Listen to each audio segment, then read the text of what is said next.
संसारामध्ये जीवन जगणारा प्रत्येक मनुष्य सत्व जर आपल्या कुशल कर्माची भावना करत असेल, कुशल कर्माचं चिंतन मनन करत असेल, तर तो मनुष्य सदा सर्व काळ त्या सुखाची अनुभूती घेत असतो.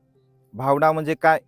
तर मी दानपुण्य केलं, मी सील पालन केलं, मी प्रज्ञेचा अभ्यास केला. या कुशल कर्माचं सदा सर्व काळ आपण चिंतन केलं पाहिजे, मनन केलं पाहिजे.